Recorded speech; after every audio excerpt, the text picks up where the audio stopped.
இந்த காயை வச்சு ஒரு சைட் டிஷ் ரெசிபி வந்து செய்ய போகிறோம். டர்னாப்ஸ் வந்து ஒரு துவையல் ரெசிபி செய்யலாம். Hi friends, welcome to cooker light. இந்த டர்னாப் துவையல் வந்து எப்படி செய்யலாம் அப்படிங்கிறத பார்க்கலாம். ஃபஸ்ட்டு டர்னாப்ஸ் வந்து நீங்கள் எடுத்து நல்லா வாஷ் பண்ணிக்கோங்க. வாஷ் பண்ணிவிட்டு இதோட தோல் வந்து எடுத்து சீவிக்கலாம். இதில் நான் வந்து சின்ன வெங்காயம் ஒரு 10-15 சின்ன வெங்காயம் உரிச்சு வச்சுருக்கேன்.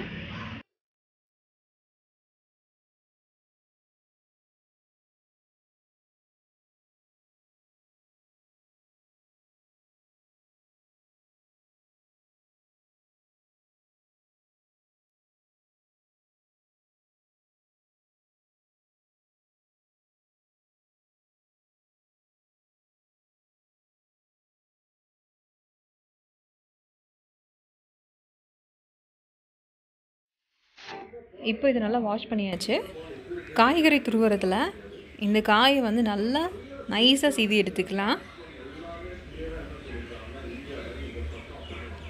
நீங்கள் வந்து பொடி பொடியாக கட் பண்ணி வேணுனாலும் எடுத்துக்கலாம். இந்த மாதிரி நைஸாக சீவிட்டிங்க அப்படின்னா ஈஸியாக வதக்கிறதுக்கு ஈஸியாக இருக்கும். இன்னும் நம்மளோட சேனலை சப்ஸ்கிரைப் பண்ணாமல் பார்க்குறீங்க அப்படின்னா சப்ஸ்கிரைப் பண்ணிக்கோங்க. பக்கத்தில் இருக்கிற நோட்டிஃபிகேஷன் பெல் ஐக்கானையும் ப்ரெஸ் பண்ணி ஆல் அப்படின்னு செட் பண்ணிக்கோங்க. அப்போ தான் நான் போடுற வீடியோஸ் உங்களுக்கு நோட்டிஃபை ஆகும். இப்போ அடுப்பில் வந்து ஒரு கடாய் வச்சுக்கலாம். கடாய் சூடாகட்டும்.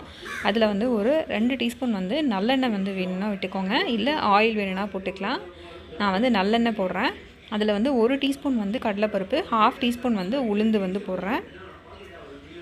அதோட கலர் நல்லா சேஞ்ச் ஆகட்டும், நல்லா பொரியட்டும். இது நல்லா வந்து வதங்கினதுக்கப்புறமா எடுத்து வச்சுருக்கோம்ல அந்த வெங்காயத்தை வந்து இது கூட போட்டு வதக்கிக்கலாம். வெங்காயத்தோட கலர் நல்லா சேஞ்ச் ஆகணும், அந்தளவுக்கு வந்து வதக்கிக்கலாம்.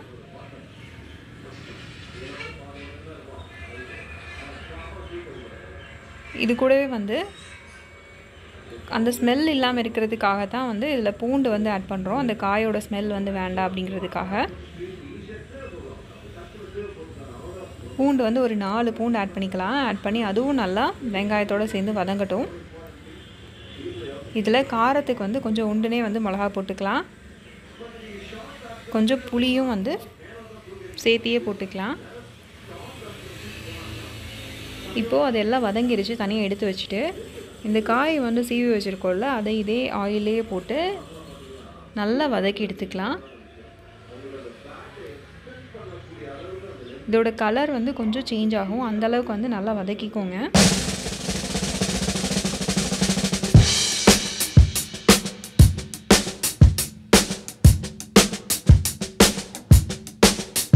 இப்போ இதோட கலர் நல்லா சேஞ்ச் ஆகிடுச்சு. இப்போ துருவி வச்சுருக்க தேங்காய் வந்து ஒரு 1/2 மூடி தேங்காய் துருவி வச்சுருக்கேன். அதை வந்து இது கூட சேர்த்தி அந்த தேங்காயும் நல்லா வதங்கணும். அதோட கலரும் நல்லா சேஞ்ச் ஆகிற அளவுக்கு வதக்கி விட்டுக்கலாம். தேங்காவை நல்லா வறுத்துட்டிங்க அப்படின்னா சாதத்தோடு பிணைஞ்சு சாப்பிட்றதுக்கு எல்லாமே வந்து நல்ல டேஸ்ட்டாக இருக்கும்.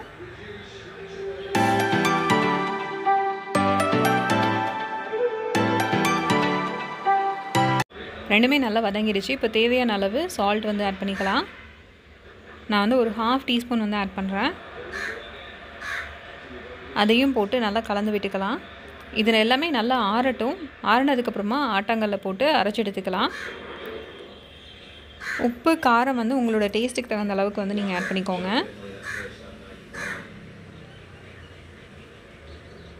இதை அப்படியே எடுத்து வச்சிடலாம். ஆறினதுக்கப்புறமா நல்லா ஆட்டாங்கல்ல தண்ணி சேர்க்காமல் கெட்டியாக வந்து அரைச்சி எடுத்துக்கோங்க.